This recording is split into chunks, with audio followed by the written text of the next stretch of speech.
Hello friends, આજે આપણે બનાવીશું સરસ મજાના ક્રિસ્પી સ્નેક્સ.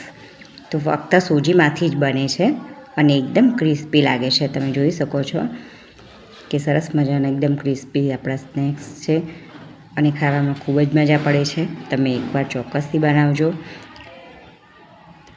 તો સૌથી પહેલાં મેં અહીંયા એક વાટકી જેટલો ઝીણો સોજી લઈ લીધેલો છે, જે રવો પણ આપણે કહીએ છીએ. જો એક વાટકી જેટલું માપ આપણે કન્ટિન્યુ રાખવાનું છે અને પછી એક પેન લઈ લઈએ. એમાં જે વાટકીથી સોજી લીધો છે એવું એ જ માપ લેવાનું છે ને 2 વાટકી જેટલું પાણી એડ કરવાનું છે. એ જ વાટકીથી 2 વાટકી જેટલું પાણી અંદર એડ કરીશું.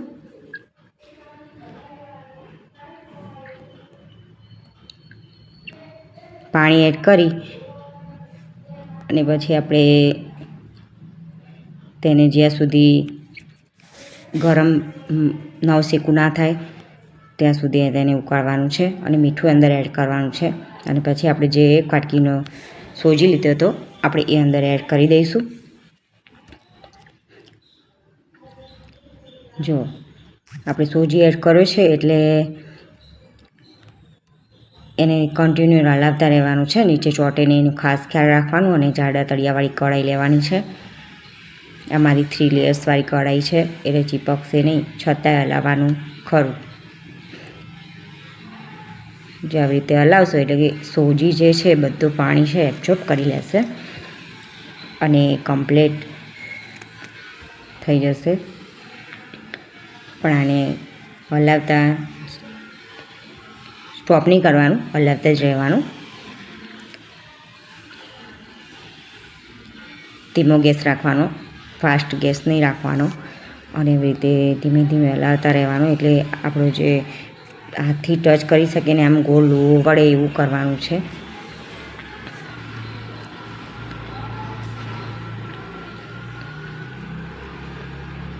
નીચે ચીપકાઈને એનો ખાસ ખ્યાલ રાખવાનો.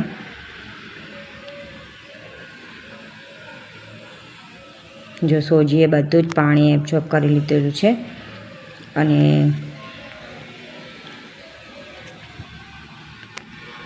આવી રીતે એકદમ કાઠું થઈ જાય, આપણને હલાવવામાં પણ તકલીફ પડે એવી રીતનું થઈ જાય એટલે ખબર પડી જાય કે આપણો જે સોજી છે પરફેક્ટ ફૂલીને તૈયાર થઈ ગયો છે.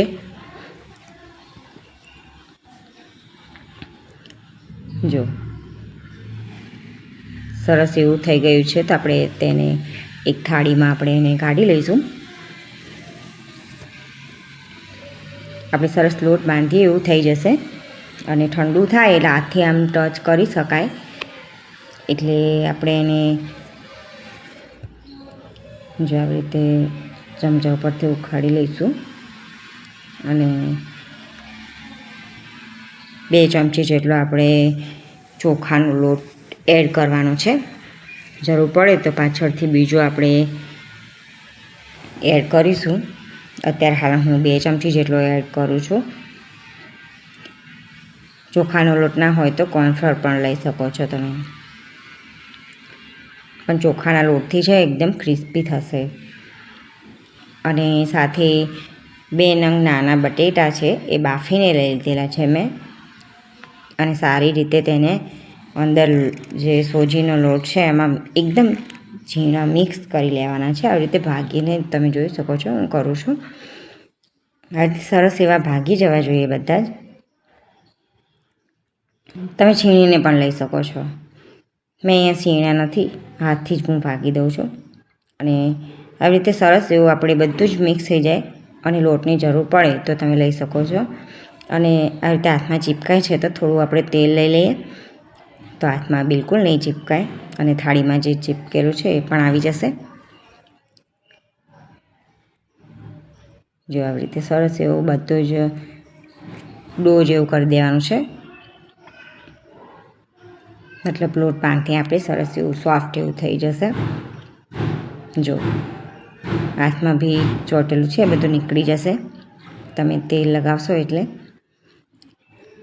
અને એકદમ કમ્પ્લીટ આપણો લોટ બાંધીએ છીએ આમ કાઠું, હાથમાં આપણને ખબર પડી જાય કે કાઠું છે.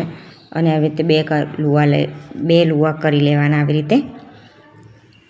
અને પછી એક થાળી લઈ લેવાની અને ઉપર આપણે ચોખાનો લોટ સ્પ્રિંકલ કરીશું અને પછી લુવા ઉપર પણ આપણે સ્પ્રિંકલ કરીશું અને પછી આપણે એને વણી લઈશું.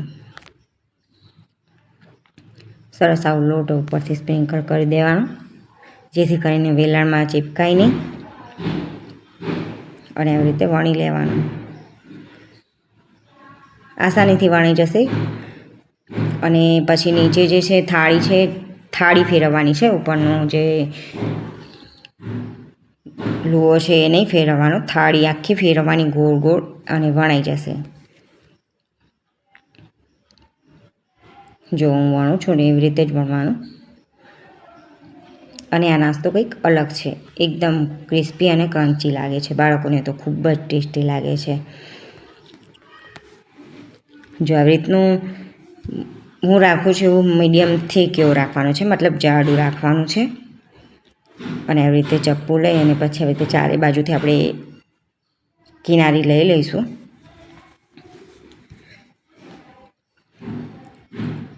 આવી રીતે કિનારી અલગ કરી લઈએ ચારે બાજુથી અને સરસ એવું ચોરસ કરી દઈશું. અને પછી જો આવી રીતે સરસ અલગ ભાગ કરવાના છે.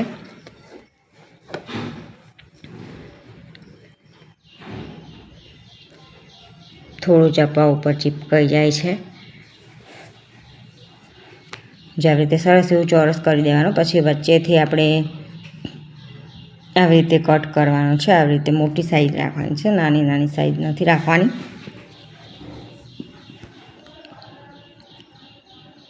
જે રીતે હું કટ કરું એવી રીતે કરવાના. સરસ એવા આપણા પીસ પાડી લેવાના છે. નાના નાના ચોરસ કરી લેવાના છે. જો તમે જોઈ શકો છો કે મેં આવી રીતે ચોરસ કર્યા છે, નાના એવી રીતે કરી લેવાના છે. પછી એને આવી રીતે આડા કટ કરવાના છે. ચપ્પુ છે ને પાછળની સાઈડ જે હોય જાડો ભાગ એનાથી આડા કરવાના, તે કટ થઈ જશે. આવી રીતે સરસ એવા કાપ કરી લેવાના, મતલબ ડિઝાઇન આપી દેવાની. અને આવી રીતે આપણે એને ફ્રાય કરવાનું છે, તળવાનું નથી. એટલે 2 ચમચી જેટલું તેલ લઈ લીધેલું છે અને પછી આપણે એને અંદર એડ કરી દઈએ. જ્યાં સુધી એક સાઈડ ક્રિસ્પી ના થાય ત્યાં સુધી તેને પલટાવવાનું નથી. આવી રીતે બધા જ અંદર મૂકી દઈએ અને પછી આપણે એને ક્રિસ્પી કરીશું સરસ. અને પછી આપણે એને પલટાવી લઈશું. સરસ એક સાઈડથી થઈ જાય એટલે ક્રિસ્પી થશે, એટલે ઓટોમેટિક જ આપણને ખબર પડી જશે. જો આવી રીતે ક્રિસ્પી થઈ ગયા છે, તમને દેખાવમાંથી જ ખૂબ સરસ લાગે છે. આ એક તળ્યો છે, મેં પ્લેટમાં કાઢ્યો છે. આવી રીતે બધા જ પ્લેટમાં કાઢી લીધા છે. જો તમે જોઈ શકો છો, આ એકદમ ક્રિસ્પી નાસ્તો છે, તમને ખૂબ જ ભાવશે. એકવાર ચોક્કસથી બનાવજો. અને મારો વિડીયો ગમે હોય તો શેર, સબસ્ક્રાઈબ ને લાઈક કરવાનું ના ભૂલતા ફ્રેન્ડ્સ. તમે જોઈ શકો છો કે સરસ મજાનો ફક્ત સોજીનો એકદમ ક્રિસ્પી નાસ્તો આપણો રેડી છે, જે ટિફિન બોક્સમાં પણ લઈ જવાય છે. અને ક્યાંય ફરવા જવાનું હોય તો બી બનાવીને ફટાફટ રેડી થઈ જાય છે અને ફટાફટ બની જાય છે. બહુ વાર લાગતી નથી. તો થેન્ક યુ ફ્રેન્ડ્સ.